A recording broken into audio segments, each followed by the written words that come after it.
चलिए डिफरेंस समझते हैं अर्ली एंड लेटर वैदिक पीरियड में। अर्ली वैदिक पीरियड माना जाता है 1500 से 1000 बीसीई। इसके बाद के 600 साल लेटर वैदिक पीरियड के माने जाते हैं, मतलब कि 1000 से 600 बीसीई। जो प्राइमरी टेक्स्ट है अर्ली वैदिक पीरियड का वो है ऋग्वेद। लेटर वैदिक पीरियड में लिखा गया साम, यजुर, अथर्ववेद और ब्राह्मणास एंड उपनिषद। अर्ली वैदिक पीरियड का पूरा रीजन बसा हुआ था सप्त सिंधु, मतलब कि land of 7 river, mainly Punjab और नॉर्थ वेस्ट इंडिया में। लेटर वैदिक पीरियड में ईस्ट की ओर मूवमेंट शुरू हुआ क्योंकि आयरन का इस्तेमाल खूब हो रहा था और आयरन के कारण बहुत ही ठोस और हार्ड वेपन्स बनाए गए जो भारी जंगलों को काटते थे।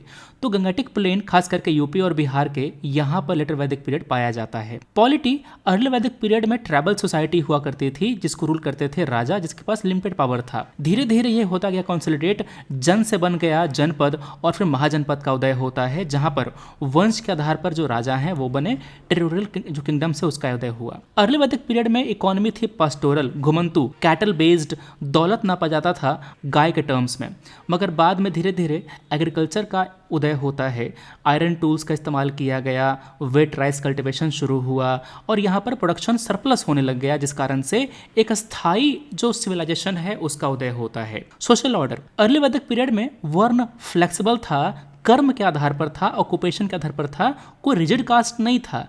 यही लेटर वैदिक पीरियड में रिजिड हो जाता है, बर्थ बेस्ड वर्ण सिस्टम डेवलप हो जाता है, शूद्र का उदय होता है जिसका स्थिति बहुत ही खराब होता है उस समय। वुमेन का स्थिति अर्ली वैदिक पीरियड में हाई होता है, वो सभा समिति में अटेंड कर सकती हैं, अपना हस्बैंड खुद चुन सकती हैं।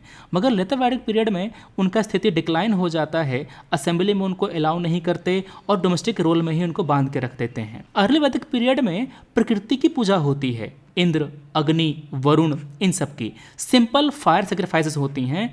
मगर लेटर वैदिक पीरियड आते आते ये जो पूजा पाठ का सिस्टम है बहुत कॉम्प्लेक्स हो जाता है और इसमें ब्राह्मण का इंटरफेरेंस बहुत ज़्यादा होता है, सेक्रीफाइसेस होती हैं, यज्ञ कराए जाते हैं।